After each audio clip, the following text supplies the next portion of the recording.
Ерөнхийлөгчийн 2016 оны 7 сарын 7-ны өдрийн Сэтгүүлч Отгонбатын тухайд хэвлэл мэдээллийн байгууллагад 30 гаруй жил ажиллаж байгаа бөгөөд за энэ хугацаанд хэвлэл мэдээллийн бүхэл төрөл жанраар бичиж, уран бүтээлээ төрөөж иржээ.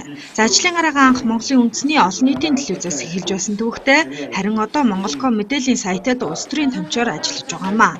За ийхүү Монгол улсад телевизийн урлаг хөөсч өгснээ 49 жилийн ойн өдрөөр түүний сэтгүүл зүйн салбарт оруулсан хувь нэмрийг үнэлж төрийн дээд одон медалуулах Алтан гац содонгоор ингрийг нэмэлээлээ. Монголд телевизийн урлаг, телевиз байгууллага шүүс хөгжсөний 49 жилийн он энэ өдөр одоо төрийн шагнал авч байгаад их баяртай байна.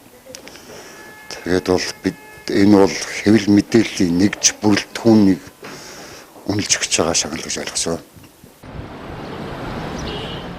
Монгол улсад анх 1967 онд телевиз үүсгэн байгуулагдаж байсан төвхтэй. Үүнээс хойш 49 жил өнгөрч сэтгүүл зүйн салбар 4 дахь засаглал болтлоо хөгжиж ирсэн юм а. Сайн нэгдэж байгаа өртсөн байдлаар за дараа хоол хүнснээс шалтгаалсан хорлох халдвар бол усын хэмжээгээр